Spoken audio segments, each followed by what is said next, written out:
Banswara one रक्षक भर्ती paper leak मामले में एसओजी ने बड़ी सफलता हासिल करते हुए 50,000 के इनामी और 9 माह से फरार चल रहे जबरा राम को गुजरात पुलिस की मदद से गिरफ्तार किया है। आरोपी जबरा राम निवासी सजियाली रूपजी राजा बेरी पचपदरा बालोतरा 3rd ग्रेड शिक्षक था और उस पर आरोप है कि उसने 23 लाख रुपए में पेपर खरीदकर करोड़ों में बेचा। जबरा राम लंबे समय से पेपर सॉल्व रैकेट में सक्रिय था और बड़ी कमाई कर चुका था। गिरफ्तारी के बाद एसओजी के एडिशनल एसपी भवानी शंकर ने उसे कोर्ट में पेश किया, जहां से उसे 7 दिन की पीसी रिमांड पर भेजा गया। पूछताछ में और बड़े नामों के सामने आने की संभावना जताई जा रही है। अब तक एसओजी इस मामले में 38 आरोपियों को गिरफ्तार कर चुकी है। ये वन रक्षक भर्ती पेपर लीक मैटर था। 2020 की वैकेंसी थी, 2022 में कंडक्ट हुई थी कर्मचारी चयन बोर्ड द्वारा। उसमें इस आरोपी ने, जो जबरा राम जाट है, उसको 50,000 का इनामी बदमाश है, इसको एसओजी जयपुर और गुजरात पुलिस के संयुक्त प्रयासों से ये डिटेन हुआ है, जिसको कल मेरे द्वारा इसको अरेस्ट किया गया है और इसको पेश करके 7 दिन का पीसी हमने लिया है। ये दरअसल में, पहले आपको जानकारी हो तो, बांसवाड़ा में जो हरीश उर्फ हीरा राम सारण्य और छगन पारगी के मकान पे, बरविंद मालविया के मकान पे पेपर आउट करवाए थे और पेपर पढ़वा करके कई सारी वन रक्षक जो है उसमें आपके बांसवाड़ा में भी लगे थे, जिनको हमने पूर्व में गिरफ्तार किया है। वो सब पेपर जो है इसने सॉल्व करके उन लोगों को मोबाइल पे भेजे थे। तो इसमें 2 पहले के जो मुलजिम है, एक तो हीरा राम सारण उसको और एक कमरा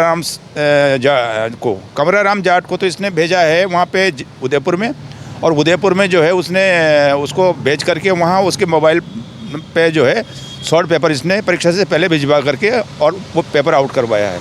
और बांसवाड़ा के अंदर जो है इसने हीरा राम सारण के मार्फत पेपर आउट करवाया है। तो कुल मिलाकर के ये मुख्य अभियुक्त है। अब इससे पूछताछ कर रहे हैं कि इसको जो वन रक्षक भर्ती परीक्षा का जो पेपर मिला है वो कहाँ से मिला है। प्रथम दृष्टया जो अभी तक जानकारी इससे पूछताछ किया गया उसमें सामने आया है कि इसने किसी प्रिंटिंग प्रेस से वहाँ के लोगों से मिलीभगत करके और ये पेपर आउट होना अभी बता रहा है। लेकिन इसके द्वारा दी गई जानकारी और पूछताछ के जो सारे तथ्य हैं उसकी हम तस्दीक कर रहे हैं और धीरे धीरे जो है तब तक पहुँचने की पूरी प्रयास करेंगे।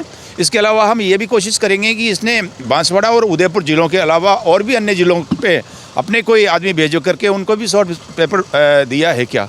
तो इस संबंध में हम गहनता से पूछताछ कर रहे हैं। अभी 7 दिन का इसका पुलिस कस्टडी रिमांड है। हम जयपुर ले जाएंगे, हमारे सीनियर ऑफिसर्स जो है वो भी इनसे इंट्रोगेशन करेंगे और मिलकर के इस कड़ी को जो है खोलने का पूरा प्रयास करेंगे। अब तक टोटल कितनी गिरफ्तारी होगी? ये हमने 37 मुलजिम पहले गिरफ्तार किए थे, इसको मिला के 38 मुलजिम गिरफ्तार हो चुके हैं। ये जो है जानकारी में आया है कि इसने 23 लाख रुपए जो है प्रेस, जहाँ प्रिंटिंग प्रेस है वहाँ किसी व्यक्ति को दिए हैं और लगभग 6 से 8 लाख रुपए ये एक कैंडिडेट से लेता था और इस तरह से इसने करीब 1.5 करोड़ रुपए इसने कमाए हैं और प्रिंटिंग प्रेस वालों को इसने 23 लाख रुपए देना बताया है। अभी हम तस्दीक कर रहे हैं कि वास्तव में ये जो बता रहा है वो जानकारी पूरी सही है या नहीं है, और कोई चैनल है जिसके मार्फत इसके पास पेपर पर आया है।